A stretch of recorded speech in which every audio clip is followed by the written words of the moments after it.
Ako po, grabe ho, ang tindi ng mga bangayan sa politika. Dito kay Lacson, kay Amy Marcos, at ngayon naman po dito kay Claire Castro at saka kay Magalong. Nako, palakpakan. Gago! Magandang laban to. Isang kilala at honorable person at isang ewan ko kung yung honorable ba yung isang yun. Nako, as in matindi yung bangayan ang nangyayari. At ang matindi pa ho niyan, mga kababayan, dinikit na naman ng mga Duterte. Ay sus, hayop talaga. Iba talaga. So anyway, mga kababayan, ito muna, pag-usapan muna natin itong ito, reaksyonan lang natin ito. Picture muna. Ayan. Alam nyo, kasi nung nakaraang araw, di ba, kilala nyo naman yung nag-withdraw ng support na kay Marcos na isang kernel dyan sa AFP, nayanig. At ang balita nga ho natin, mga kababayan, masusundan pa daw ito. Yun ating naririnig sa palipaligid, ha? Masusundan daw pa ho ito at marami pa rin daw hong mga in a peaceful manner, they would withdraw their support from the president. That I do not know kung sino-sino yan.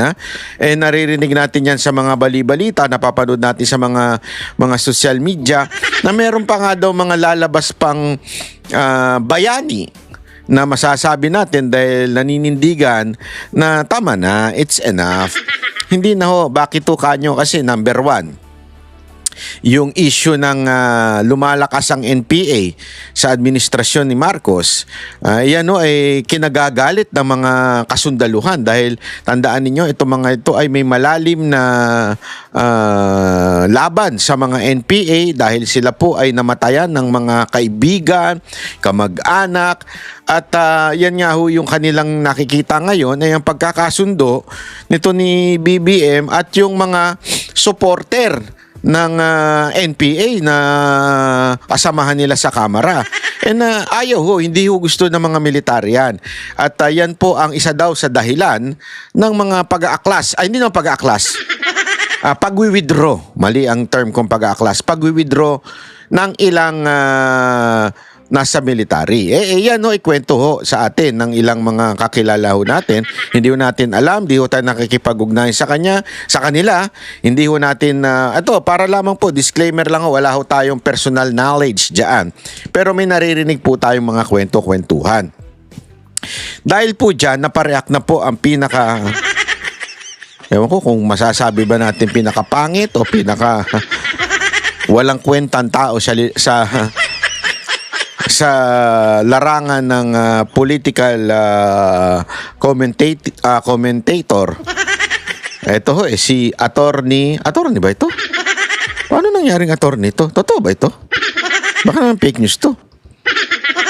Puro salungat yung kanyang titulo, yung attorney, salungat sa utak niya, yung Jesus, salungat sa ugali niya.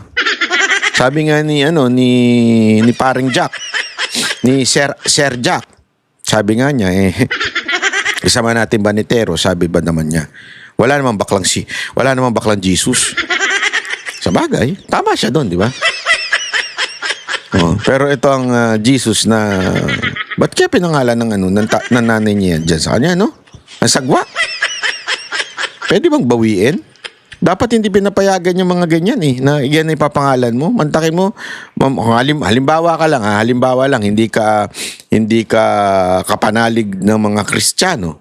Tapos makikita mo, pangalan niya, alam mo ba, si Jesus ang tagapagligtas ng ating buhay at pag tayo may kasalanan, tapos makikita nila, Attorney Jesus Palsis, ano ba yan? Ba't naman ganyan? Akala ko ba tagapagligtas ng sanlibutan? Ba't ganyan yan? Di ba? Ang pangit. Dapat talaga palitan mo yung pangalan mo. Palsis. Yan ang bagay sa'yo. Palsipakado ka kasi. Lagi ka mali.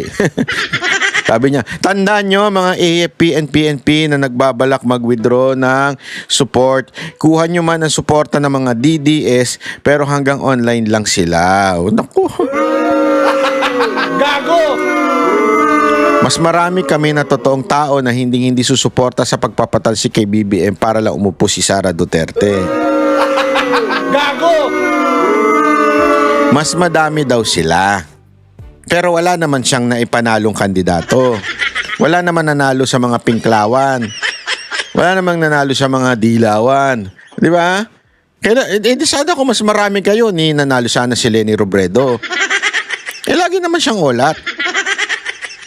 Kaya nga tinan mo, doon na lang tumakbo sa kanila para manalo siya sigurado. Kasi tama nga naman, nakaka-depress nga naman yun. Ilang beses ka nang tumakbo, Vice President nung panahon ni Pangulong Duterte, Vice President ka na. Di ba? So dapat, ang laki na ng advantage mo. Kasi Vice President ka, talo mo si Bongbong Kuno, di ba? Di sana, panalo ka ng presidente.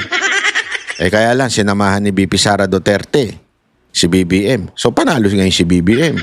Dahil sa pagsama yan ni Vice President Sara Duterte. So therefore, ang mga Duterte talaga may tunay na bumobotong supporter. Kung sinasabi mo ang DDS hanggang online lang sila, nagkakamali ka dyan. Baka kayo hanggang karsada lang.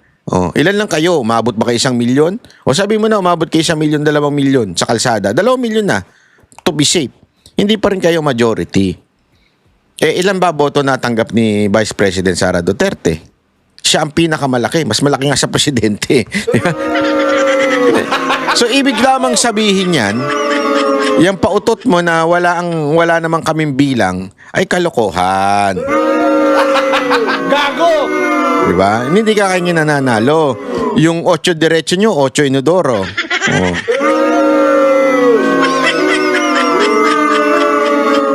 Hindi, although tayo, again, ako po, I do not encourage rebellion from our military. But one thing is for sure, na nakasaado sa ating konstitusyon that the AFP is the protector of the constitution and of the people, not of the president. Malinaw ho yan sa ating konstitusyon. So sana, itong mga AFP natin would follow the will of the people. Okay? Yun lang ang sa akin yan. Ngayon, nagkakaiba-iba tayo kung ano ang pananaw natin, kung ano ba ang will ng tao. Basta ang sigurado ko, ayaw na nila kay Marcos kasi negative 3 na si Marcos. At gustong-gusto nila kay Vice President, ang mga tao, dahil kita mo naman, nung siniraan, lalong bumulusok pa angkat. Di ba? Si Marcos, bumulusok pa baba. Tandaan nyo ito, simpleng-simple na lang eh. Yung nanira, bumulusok pa baba. Yung siniraan, bumulusok pa taas. Ano ibig sabihin nun? Sino ang gusto ng taong bayan? Yung nanira o yung siniraan? Doon pala malalaman mo na, di ba? Kaya nga alam nyo, mga kababayan, biglang nakakapagtaka. Ako, ito, medyo nung napakinggan ko ito, sabi ko, wow, ano kaya ang dahilan nito? Bakit nakipagpulong ang bagong Chinese envoy kay Marcoleta?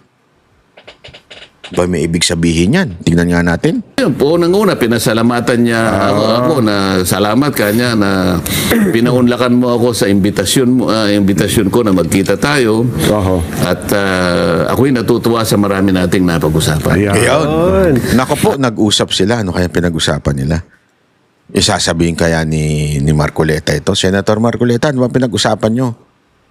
Hindi, alam mo, ito walang biro ito ngayong mga panapanahon na ito, kahit sa Africa, yung isang leader doon ay nakipag-usap ang China. China na ang pinaka-partner nitong African country na ito, yung ano ba yung ano ba yun? Nakalimutan ko na. Mamaya sasabihin ko sa inyo. Pero dahil doon umaasenso na yung nila, tinaboy nila yung mga western world kasi inaapi nga naman sila. So dito sila nakipag-usap sa China at dahil doon umaasenso sila. Hindi kaya ito ganito rin. Naku! Hindi ko alam pero bakit kaya sila nakipag-usap dito kay Marcoleta? Alam mo kasi ito si Marcoleta. May nagsabi sa akin kasi tinanong ko. Siyempre, presidente si BP Sara Duterte, di ba? Sa 2028. Nagsabi sa akin, alam mo magandang kumandidatong Vice President, si Marcoleta.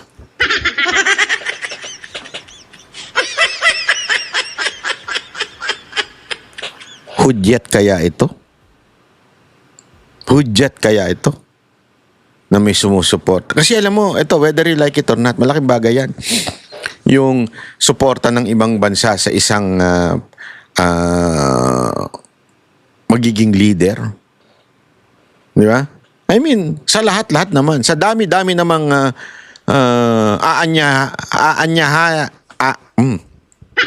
i-invite ng Chinese ambassador, bakit si Marcoleta? Naku po. At isa nga sa gusto ko sanang makadaupang palad ay yung Secretary Gibo. Kanya pa eh. Kaya yung pagkakasulat niya, Gibo pa eh. Gibo talaga, no? Oo.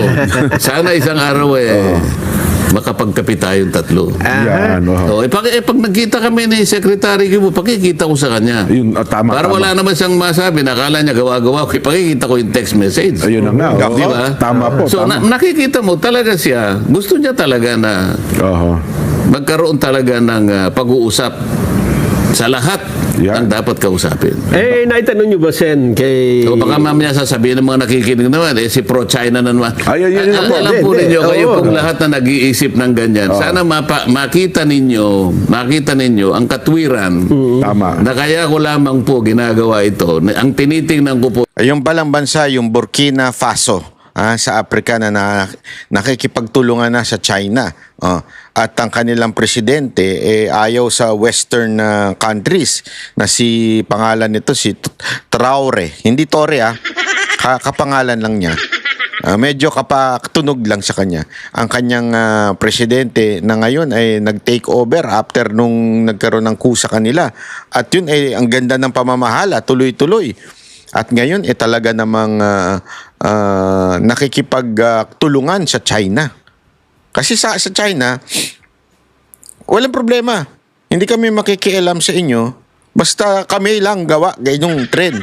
Kami gawa yung tren. Kayo bayad. Kasi kami negosyante. Kayo gawa, bahala kayo sa plano nyo. Kami negosyante lang. Ganon sila Ganon ang China Tuloy natin. Bakit kaya may mga ganitong eksena? yung interest ng ating bansa. Actually, tatanong ko sana. Sa maniwala kayo o hindi. Opo, bago sa tayo lumipat ng paksa, yun ang sana sabihin ko, pasubali doon sa ating mga Hindi ako, kabayan. inunahan na kita. Nababasa ko yung isip mo Baka kasi muli, ikat na naman ito.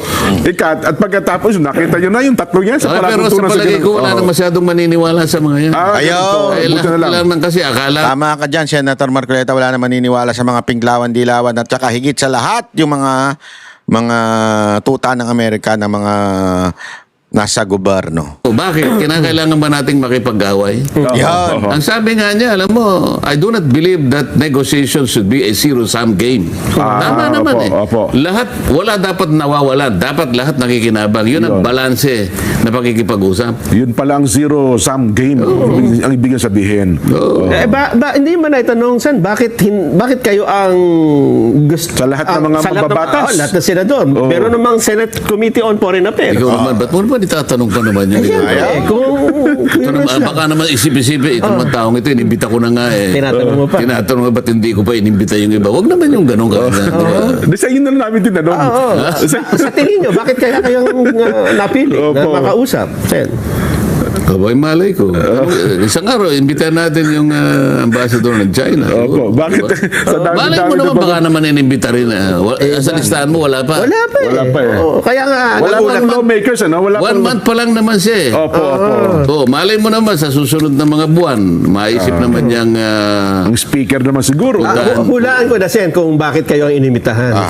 Kasi magaling siyang mag-research Nalaman na magkakababayan kayo ni Secretary Yubo na nais na Hindi. Actually, yan nga yung matinding katanungan. Bakit nga ba nakipag-meeting talaga? Alam mo, tandaan ninyo, syempre, hindi naman nila sasabihin ng totoo. Sa tingin ninyo, mga politiko na sasabihin nila yung totoo. Ba't nakipag-meeting? Hindi, I don't think so. Kanila na lang yan. Pero ang tanong dyan, bakit kaya talaga nakipag-meeting itong China kay Marcoleta? Tandaan ninyo, palapit na ng palapit ang 2028. Ako, ito lang ang sa akin. Palapit na ng palapit ang 2028. Nakikita naman natin ang diskarte ng ibang galawan ng mga ibang mga foreign leaders pagdating sa mga panahon ng mag-i-election na. Kanya-kanya na rin silang suporta. kung sino ba ang makakatulong para sa kanila.